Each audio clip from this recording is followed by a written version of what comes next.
Mr. McGuire. Ben. Mr. McGuire. Come with me for a minute. I want to talk to you. Excuse us, Joanne. Of course. Please. Thank you.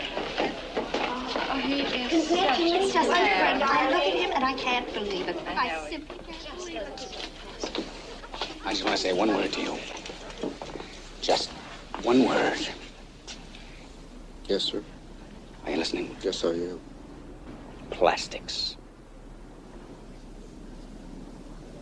Exactly how do you mean? There's a great future in plastics. Think about it. Will you think about it? Yes, I will. Enough said. That's a deal. Hello, KSQD listeners. It's every other Sunday again, and you're listening to Sustainability Now, a bi-weekly KSQD radio show focused on environment, sustainability, and social justice in the Monterey Bay region, California, and the world. I'm your host, Ronnie Lipschitz. We've heard a lot about the problem of microplastic pollution. Just how bad is it? What are its causes? What are microplastics doing to us and the world?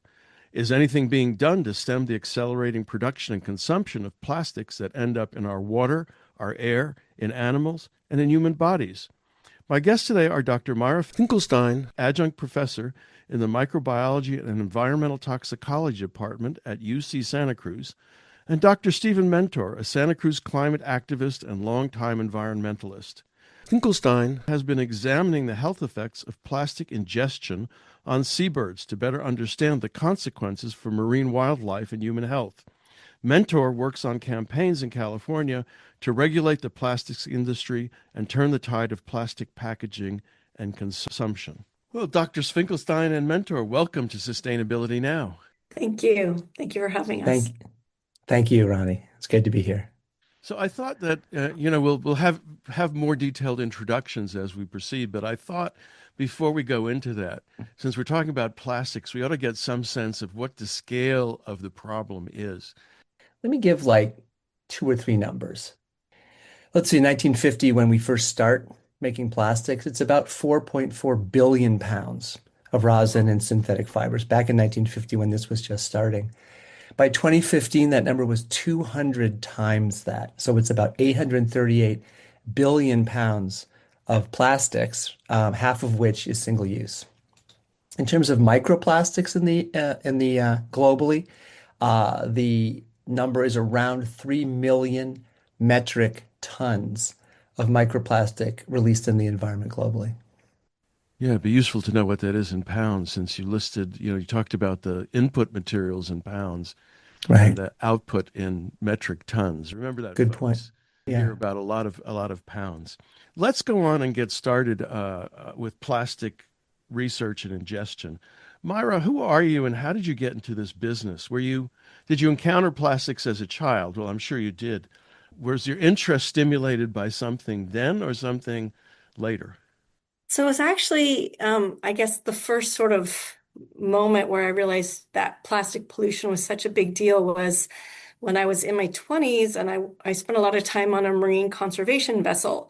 We would go around the oceans and do different types of things to try to save whales and dolphins and sea turtles. And mostly we were focused on overfishing.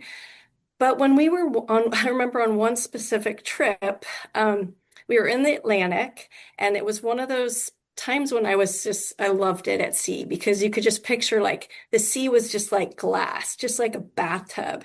And there was nobody else for horizon to horizon. We couldn't see land, anything. And I remember coming up on deck and just thinking, gosh, this is so beautiful. And I'm so happy to be out here trying to conserve these animals that live in this beautiful ocean.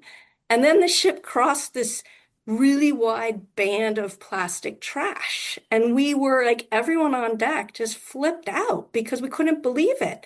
It was just soda bottle caps and coolers and plastic crates. And we're all flipping out and running around the deck and telling the captain we had to do something about it. And it was a pretty huge swath of plastic. It's like a band that we crossed. So he changed course and we started following the band, and it stretched from horizon to horizon.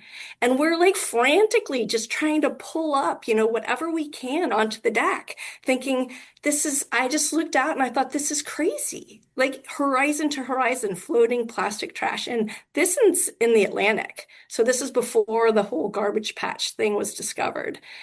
And then finally, the captain's like, we're way off course. We can't do this. We have to keep going. And I just sat there and I thought, what are we doing to our oceans in terms of pollution? These are all the things that we can see that was just scattered now around the deck. What about all the things we can't see? And at that time, I decided that I was going to go back to graduate school and study marine pollution and how it affected the environment. Oh, I was just going to say then I could fast forward, like 15 years, and I ended up doing my PhD research on Midway Atoll, which is a beautiful island in the middle of the North Pacific. And you might have heard of it because it's the Battle of Midway from World War II happened there. But it's a very like white beaches with breeding sea turtles and, hundreds of thousands of albatross breed there. And one thing that if you do work on Midway, every single albatross chick that I looked at had eaten plastic. And so it just sort of was a circle and came back to me, even though at that time I wasn't studying plastic pollution, I was studying other kinds of contaminants. It just really hit me that this plastic is so pervasive, and every single albatross chick is eating like bottle caps, toothbrushes. I saw a needle and syringe in one dead chick carcass.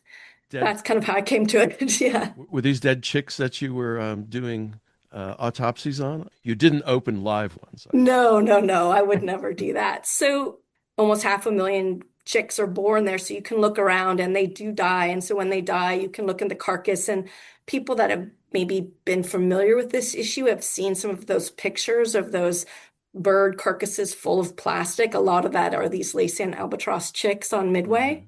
So when you walk around, you can do that, but also albatross chicks near the end of the nesting season, when they get big enough, they regurgitate material that they can't digest.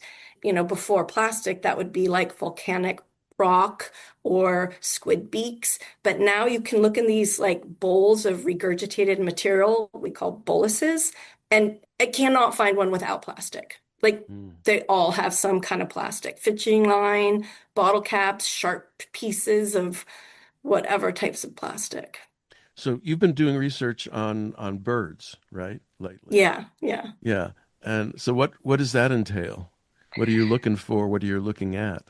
Yeah, and it just sort of came to it. And I think because I started my PhDs in ocean sciences, and seabirds are just a really good way to understand what's happening in terms of the health of the marine environment. And then, fast forward again in like another 20 years, I've been working on different types of ways that contaminants affect birds. I've also worked for terrestrial birds on condors and eagles, but for my plastic work, I focused on seabirds. Something that I've worked on that's relevant to what we're talking about today is microplastic. So microplastic pieces, I didn't see those in the albatross so easily. It's not like you walk up to the carcass and you're like, whoa, that's a lot of microplastic. Instead, you'd walk up and you'd say, look at all those bottle caps in there, or lighters, or things like that.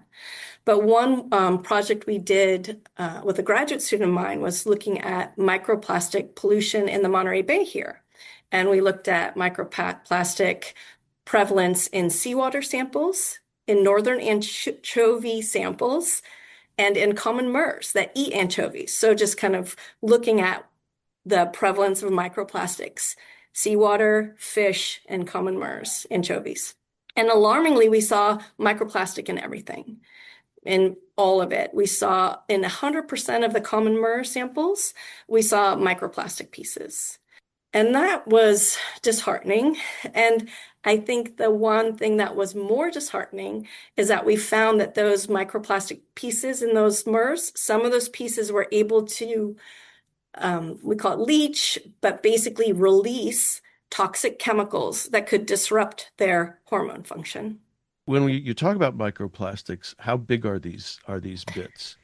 Yeah, Um, so what did you the find when you're looking at, these different places?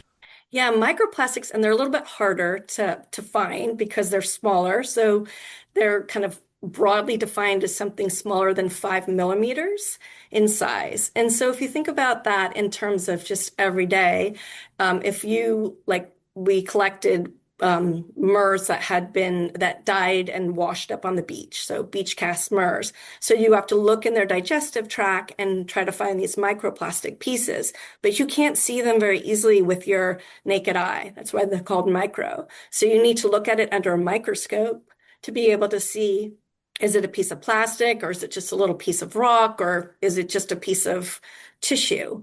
Typically, microplastic pieces really need to be examined under a microscope. And then to verify that they're plastic, you actually have to do more testing on them. What else could they be? Fiber. So the majority of types of microplastic compounds that we found in the water, fish, and seabirds of the Monterey Bay were synthetic fibers from like your clothes. And that's something that other studies have found as well. But we needed to use specialized kind of microscopy to determine that the fiber was synthetic and not cotton or natural fiber.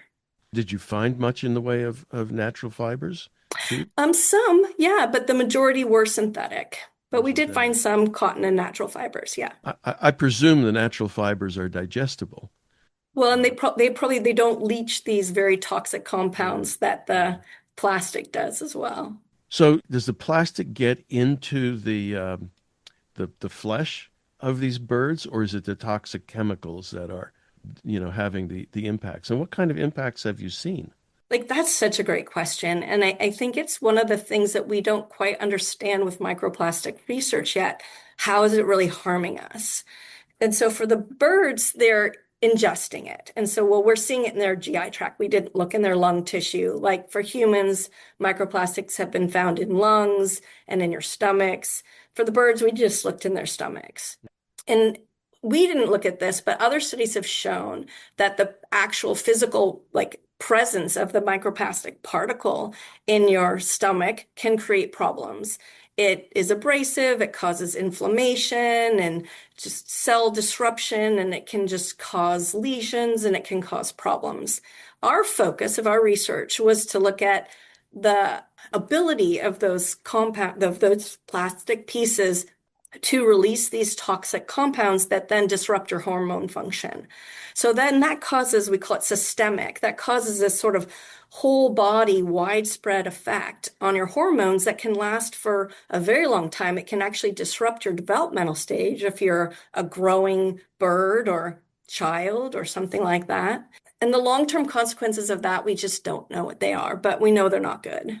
Just to follow up on the toxic chemicals, are these petroleum products that are getting in, or are they other kinds of chemicals? I mean, plastics are, I gather, fairly nasty in terms of chemical composition. And there's so many different kinds, right? And they're all made up of these long hydrocarbon chains, which because they're so difficult to disrupt, that's what makes plastics durable. Yeah, so the majority of plastic is that they're made from fossil fuel products, derived from chemicals from fossil fuels, which are toxic. But depending on the type of plastic, other things are added to make them more malleable or different color or, heat resistant. So they can have lots and lots of different types of chemicals. And we know a lot of them are very toxic. Because the manufacturing of specific products, a lot of that is proprietary, so Right. we don't know. So, for example, when we found the small piece of microplastic in the myrrh, we had no idea to know what chemicals were actually inside that piece of plastic. So what we did was we basically said, well, what kind of chemicals can release, and can those chemicals disrupt hormone function? And we found that they could. So I think for toxic chemicals for plastic, I think the most famous one is bisphenol A or BPA. A lot of people have heard of BPA. Hmm.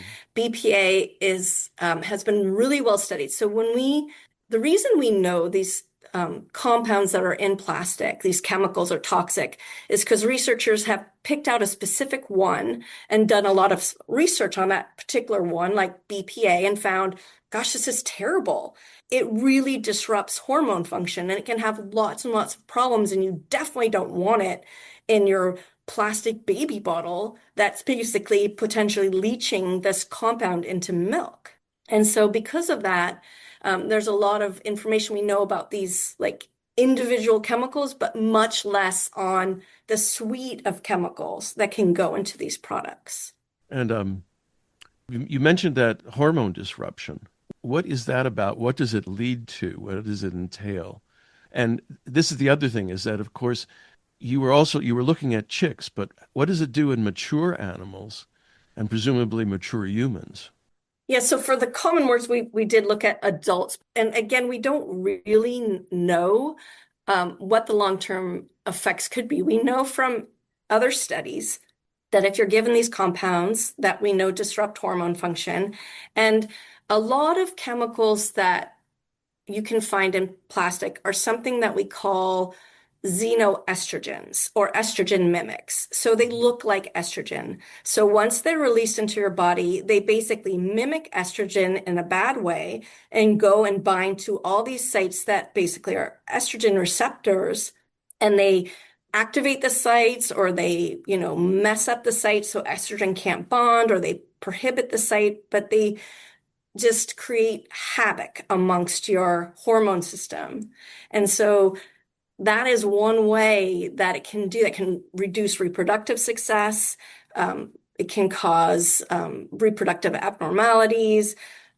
Some of these are also considered obesogens, so they disrupt your metabolic rate. Your hormone function is very tightly regulated. And to have any kind of this disruption is a bad thing across like multiple physiological processes. Do we know anything at all about the impacts of microplastics on human health? Well, not enough, I don't think, honestly. I mean, like I said, we do know a little bit about, there's been some studies that have looked at tissues, so seeing how tissue will react to a microplastic piece being there. And we also have quite a bit of studies on these specific chemicals that we have found or that we know are put into plastics, such as I'll go back to BPA. But we don't know enough about how just the whole exposure regime that we have is affecting us in terms of leaching these chemicals, in terms of just disrupting, your in terms of physically causing abrasions either in your lung tissue or your stomach lining. We don't know enough. And the other thing I want to say is that scientists are just always playing catch up. It had been sort of well established that BPA was so bad, and people were saying, we don't want it. We want BPA-free products. Industry said, okay, we'll change. And so, but what they did is a common replacement for BPA is something called BPS. And basically, it's like BPA, but they've just switched out a few little kind of chemical parts of it. Now it's called BPS. And some work that we've done in our lab, plus other studies, have shown that BPS might be worse than BPA in terms of, acting as this sort of like estrogen mimic and disrupting hormone function. And so now a bunch of scientists are putting out papers and saying how bad BPS is, but it's like this regrettable substitution. So these products get made, people get exposed, animals get exposed, researchers are like, wait, this is bad. And then something gets replaced and then we're back again. And a lot of these studies, they take years and years, sometimes decades to establish these sort of health effects, especially long-term health effects. Very difficult to understand. Yeah, well, I guess I'm from the plastics generation since I was born just after 1950. You're listening to Sustainability Now. I'm your host, Ronnie Lipschitz. My guests today are doctors Myra Finkelstein and Stephen Mentor, and we're talking about microplastics. And Myra has just been regaling us with all of the toxins and terrible contents of these little bits of plastic and where they're going and what they're doing to disrupt animal and human metabolisms. Let's turn to Steve now. Who are you and how are you involved in this microplastics issue? Well, it's great to be here, Ronnie. Thanks for having us. So I was involved in environmentalism since about 1977. and was actually part of one of the very first recycling centers in the United States, started at Palo Alto. So I've been always interested in trash, actually, and in where things go. And then I have a PhD from the University of Washington in English and Technology Studies. So got interested in technology transfer and shift. So obviously the oil and gas industry crossover with that. And then finally taught for 29 years at a local community college in San Jose. And for the bulk of that time, I taught critical thinking. And one of the things I taught to my students, and we talked about a lot, was water. So water led to pollution, pollution led to plastics. And so for the last 10 or 15 years, we've been looking at what microplastics and plastics as one of the main problems in our water supply. So that's kind of where I'm coming from. I'm not an expert, I'm not a scientist, but I have done a lot of thinking about technology, science, and environmental pollution. Well, as you said at the beginning of the show, right, there's been a lot of this stuff produced. What's the trajectory in the future look like, especially as we presumably reduce our dependence on fossil fuels and more become available for other purposes? Yeah, it's a great question. And again, I'll say it generally, but there's a lot of research and sources to back it up. What's happening, obviously, is that countries are realizing that from climate change, we have to reduce our dependence on fossil fuels for energy and for transportation. So many countries, including the United States, are seeing that being about to be phased out, or it's going to be a very, very difficult process. It's a little bit like getting off an addiction, only it's harder. So where's that going to leave us for the oil and gas industry? And they're pivoting towards plastic. The acceleration of oil and gas production to plastics is happening as we speak. And that number by 2030 and 2050 is an extremely scary one.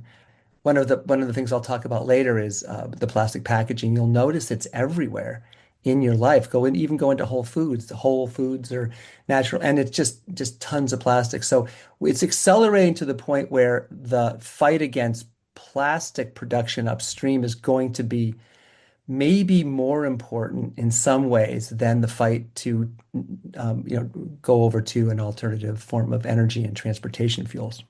Well, I mean, are there any efforts underway to regulate production? Yeah. Well, it's interesting. Myra and I were talking about this. We're kind of lucky to live where we do, although it would be better to live in the EU in some ways. But California is the sort of leader for the United States in this, and there's a lot of legislation that California has done. The first part, 2014 to 18, we started looking at things like, plastic bags and straws and looking at sort of the major kind of visible things. 2018 to 2022 was California laws aimed at tightening those things up and changing consumer patterns and education. And then since 2022, we've had two really important bits of legislation. So one is, and some of you may have heard of it out there, SB 54, which is a revolutionary bill because it begins to address the larger plastic economy and the what's called extended producer responsibility. So it shifts it from let's not have any plastic bags, which is good, to let's start asking the polluters to pay and bringing the people who produce these things into the legislative purview. So briefly, companies that make or sell plastic packaging must, by law, pay for the collection, recycling, cleanup, and there has to be redesigned so that there's less waste. So by 2032, the benchmarks for that are 25% reduction in single-use plastic packaging, wish it was higher, 65% recycling rate for single use.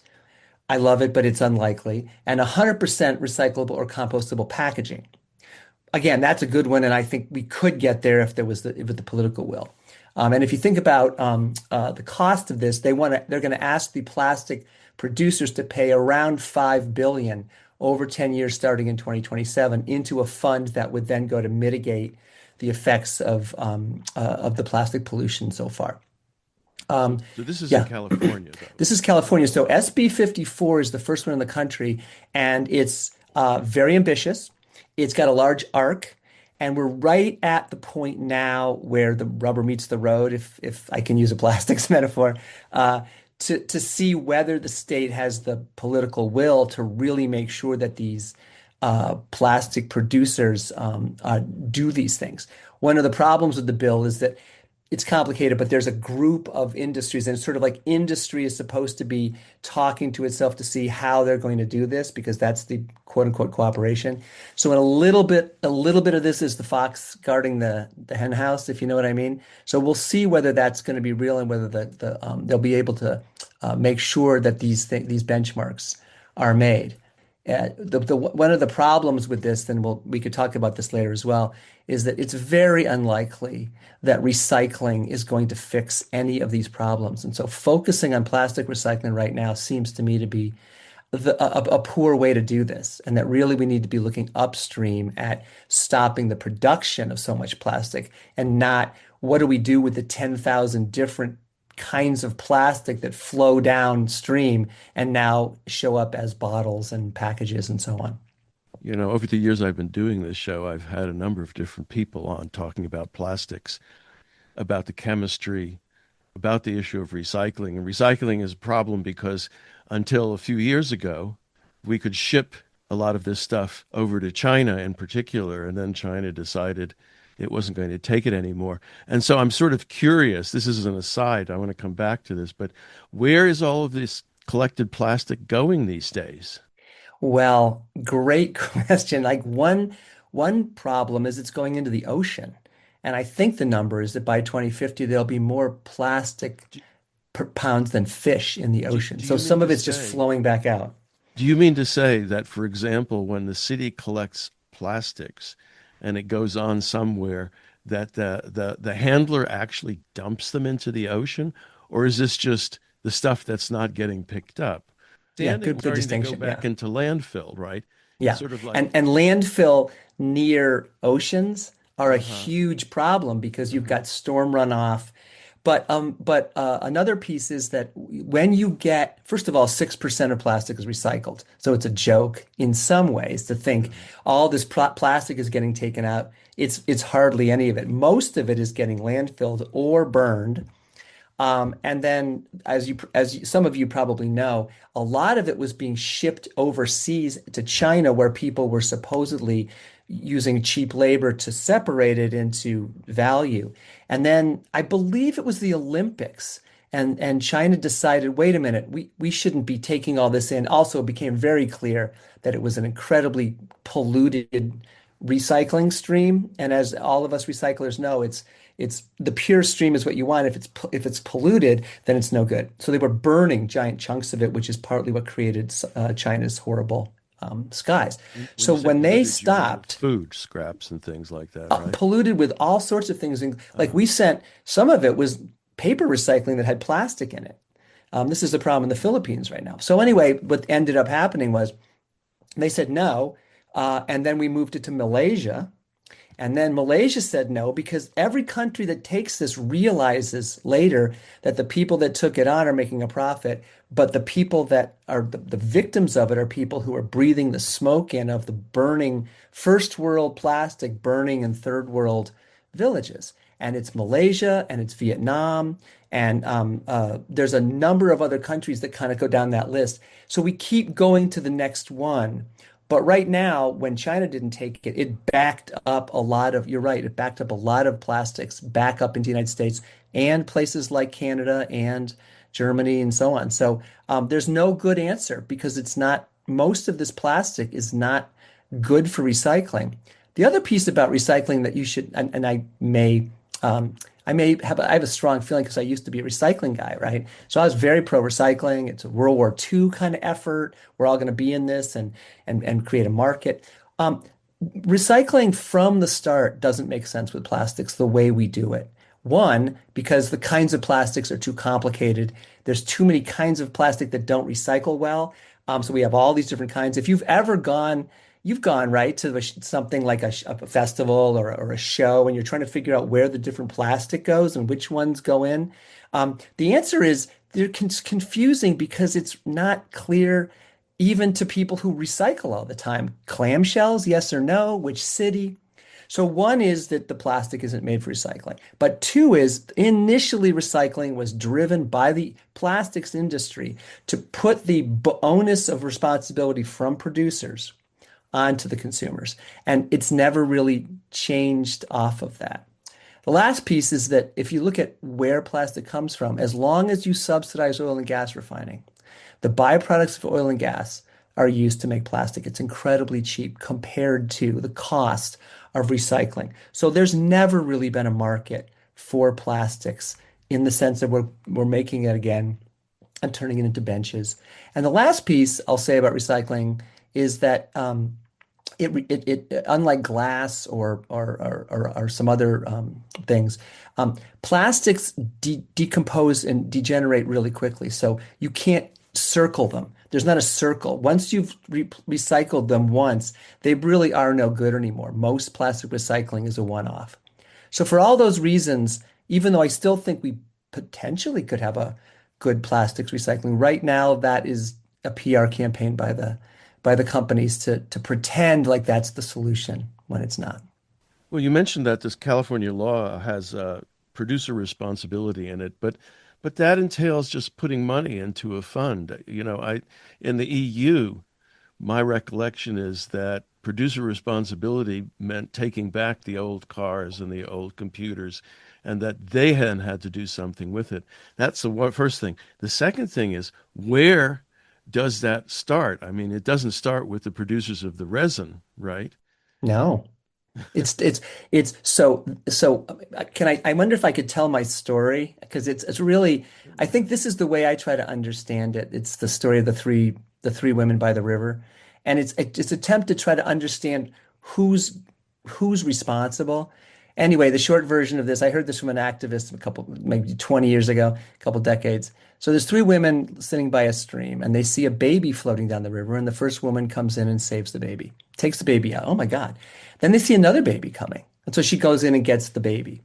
By the time the third baby comes down the river, the second woman says, we got to do something about this. And she starts building a net, across the river to catch the babies so that we can save them. And then the third woman heads upstream, and the other two women go, where are you going? And she's like, I'm going to find the MFers who were throwing babies into the river. So the point of this story is that the real problem starts with the hyperproduction of plastic like you were saying, Ronnie, at the very top of the stream by Dow and ExxonMobil and the very large petrochemical companies. That then gets made into all the other stuff. So nobody is saying really, let's put a limit on that production in the United States. I believe they are in Europe, but in the United States, there's no attempt to cap that. Where they're going then is it's already made. Now downstream, we're going to ask Pepsi and Coca-Cola and Walmart and Amazon to pay into these. So in some ways, it's a good law. I support it, but we're never going to really get there until we go far enough upstream and stop the massive overproduction in Cancer Alley, which is where all this stuff gets made in Louisiana, all those nurdles polluting all those poor neighborhoods and then ending up in their water supply, so that they had the highest rates of cancer in the developed world. That's where the true upstream starts. But California is doing what it can to catch that next. They're at the net level. They're catching the babies. They're going to try to catch the babies. But ultimately, we're going to have to stop throwing babies in the river. Yeah, I mean, I don't imagine that Coca-Cola or Walmart actually produce their own plastics. They contract with manufacturers, right? That's right. Contract with, people upstream who take the resin, the pellets, and turn them into all of these varieties, right, for further processing. So again, it's not actually affecting the producers of the not even the virgin materials, but the plastics, the very variety of plastics. Is that correct? Yeah, and that's because of climate change. Like because of the pressures of climate change and global warming and carbon in the air, these companies are shifting to hyperproduction of plastics as opposed to, let's say, imagining that they're going to sell the same amount of gasoline in 2050 because they're not. The oil companies then. Yes. Yeah. And really, if you look at ExxonMobil, if you want a villain in this, The other piece I want to notice as a teacher, my students could figure this out in 14 weeks. They knew. All of these companies know. They know. And it's interesting because when we talked about it, my students would say, well, it's what companies do. They just want to make money. This is what they do. And I was thinking, we have to change that attitude towards these companies that it's like the tobacco companies on steroids. They're producing horrifically polluting things, not caring, dumping it downstream, and then pretending that we don't do that. That's Pepsi makes the bottles. Yeah, so Yeah. we can look at Pepsi, but really it's Dow and Exxon. I wanted Anyway, to bring up one other thing that you mentioned that we had once. We had a couple of shows on it, and that's the whole issue of biodegradation of plastics. And I just want to point out that there are around the world, I think there are a lot of companies trying to produce plastics from biological materials, right? Like bamboo and I don't know what else. I mean, we've heard about a lot of these things. The difficulty is that the American plastics processing and manufacturing industry is all developed for certain kinds of plastic, and to actually use these new forms, they would have to be retooled, which would be absolutely true. an enormous Yep. cost. And so, Yeah. the fact that something is out there does not mean that it will somehow make it into the product life cycle. Very true, Ronnie. Yeah. Well, what can people do? You're listening to Sustainability Now. I'm your host, Ronnie Lipschitz. My guests today are Dr. Myra Finkelstein and Dr. Stephen Mentor. Dr. Finkelstein works on the impacts of microplastics, particularly on marine birds, seabirds. And Dr. Mentor is a climate and plastics activist. We've been talking mostly about the contradictions of the industry and where this stuff goes. But Steve, maybe you can tell us, given that recycling is such a problematic solution to dealing with plastics, what are people to do? As we were preparing for this, Myra and I, we had these long conversations, and that's the $64,000 question. Although maybe we should raise that number since of inflation. But so there's a couple things, and I want to think of it as both and. We can do things individually, and we're going to have to do things collectively as a society. So to remember both of those things, I think sometimes we have an either or. You can either stop buying plastic, or you can, be involved in, like litigation or in support. We need both. So I want to kind of start with the things that I found in the home, and I wanted to cite two sources. One is A Poison Like No Other by Matt Simon, which is a great book, highly recommended.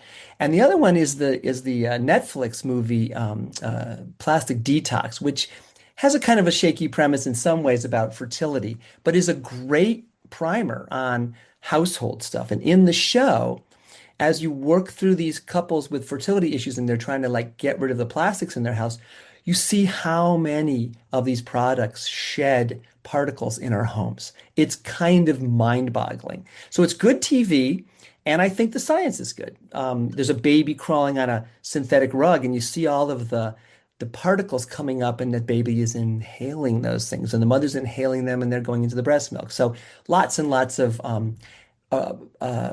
exposure in the home. So I looked at what are the most impactful things we could do at our homes, and here they are. One is the most important one. Oh, go ahead. Sorry. I was going to say, with respect to exposure, Yeah, if you're trying to reduce the exposure to fibers in your home and reduce the amount of plastics that goes somewhere, those two pieces, the most important one is clothing, at least as far as I can read on this piece. So wearing natural fibers, which isn't perfect because a lot of natural fibers now have plastics added to them for certain things, but they're better than fully synthetic clothes. So avoiding fleece, avoiding polyester, and avoiding what's called performance synthetics.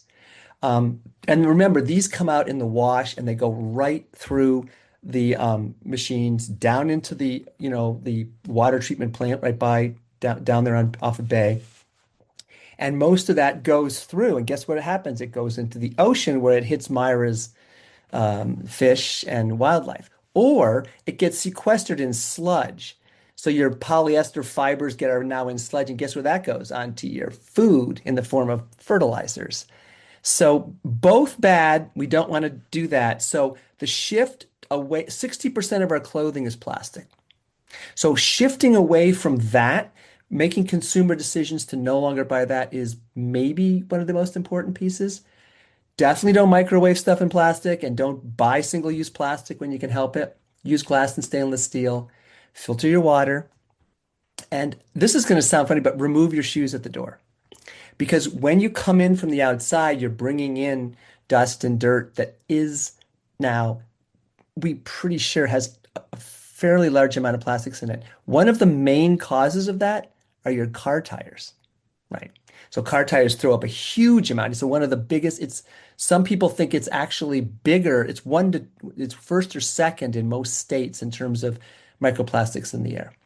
Then the other piece I thought was interesting was I have a very dusty office. You can't see it. Vacuuming with HEPA filters, getting the dust out because microplastic likes dust.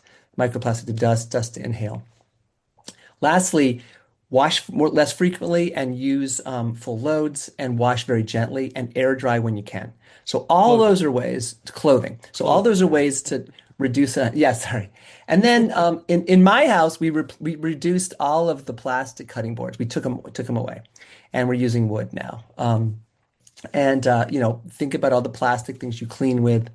And then the last one is there is a ton of plastics in personal care products. So start being smart about what personal care products you're putting on your face and your eyes, and start buying things that are plastics free.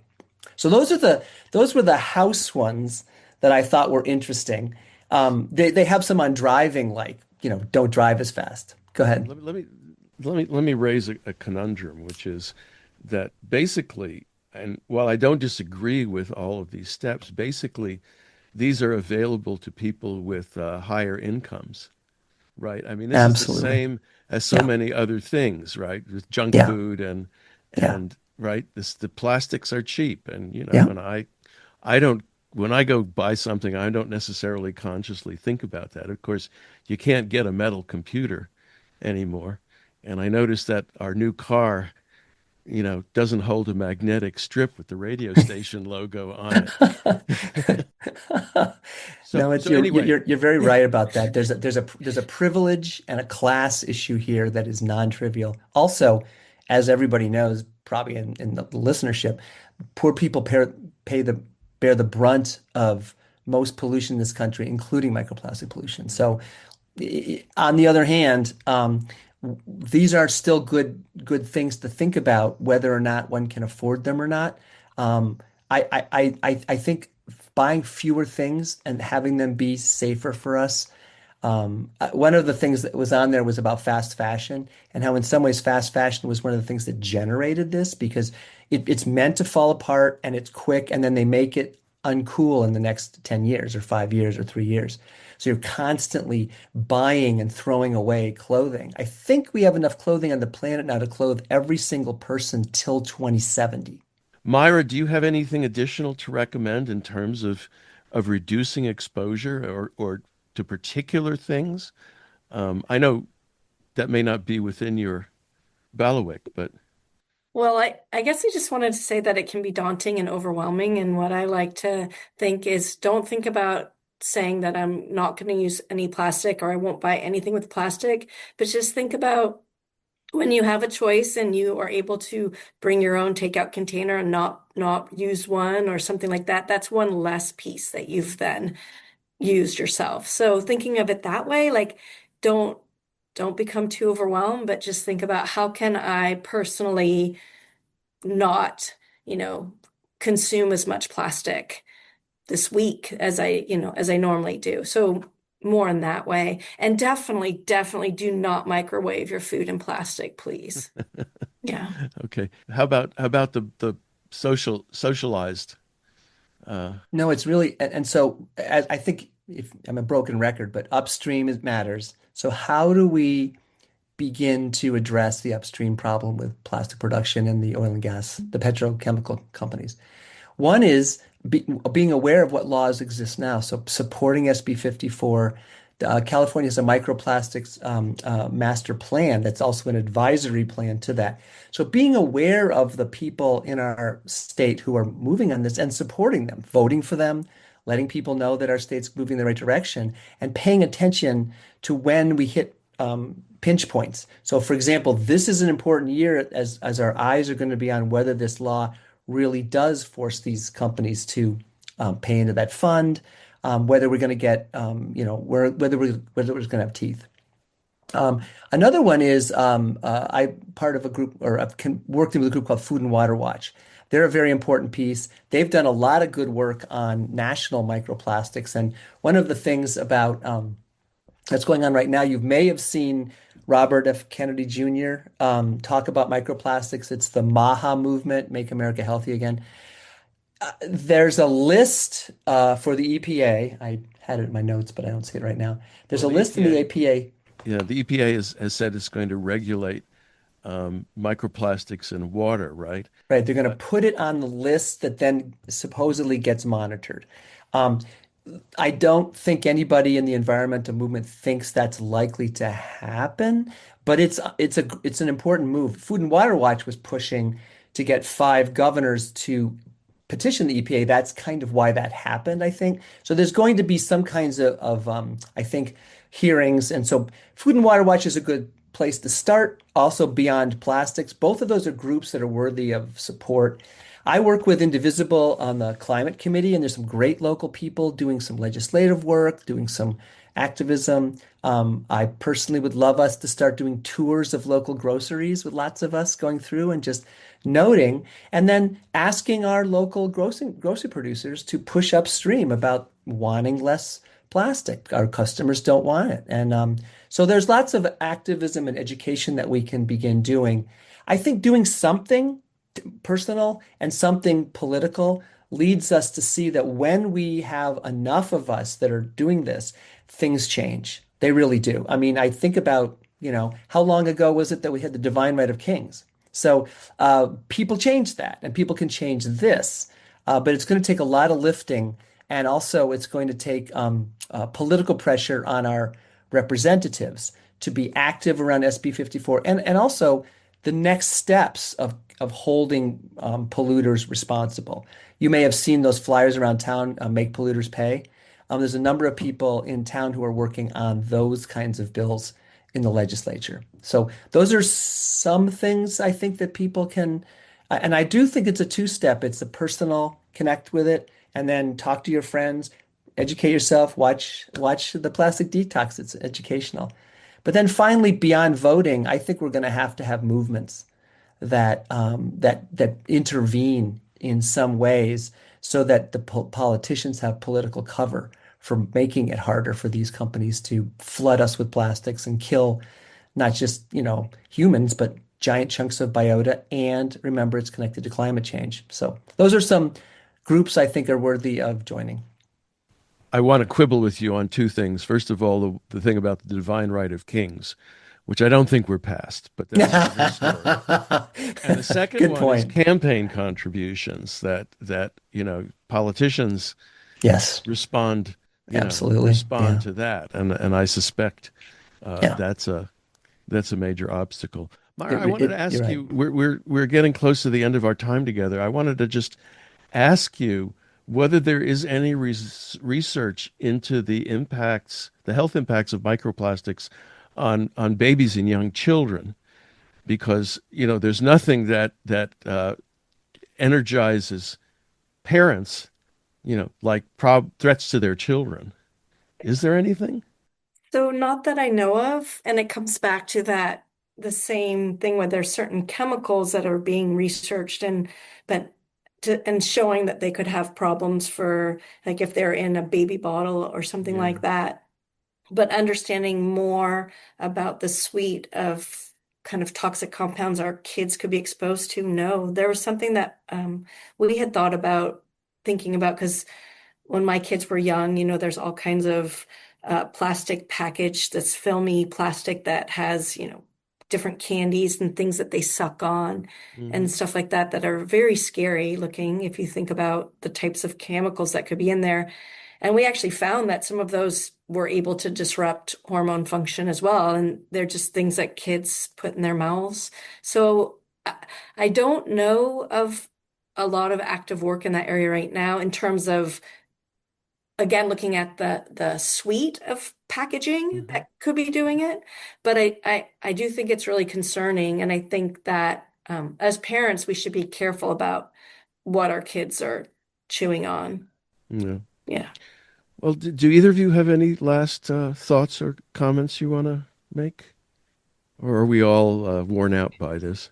I, I guess I just want to say that I know this is like out of different projects that I work on. I think this is the one that people get very, it just seems daunting. It's just such a big problem.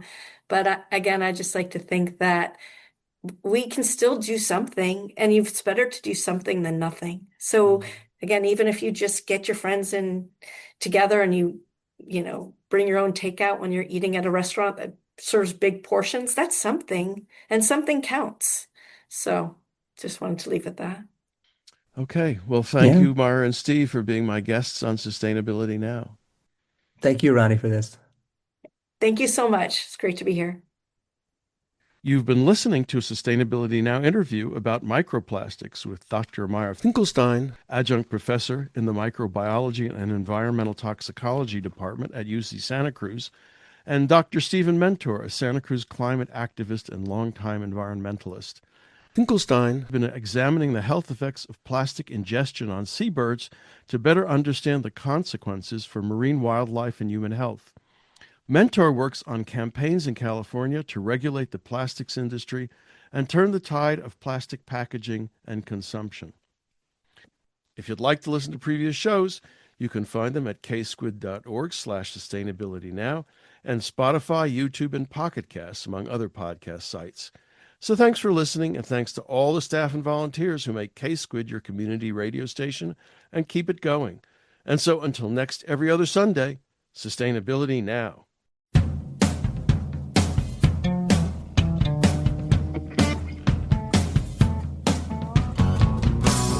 Planets are hard to find out. Temperate zones and tropic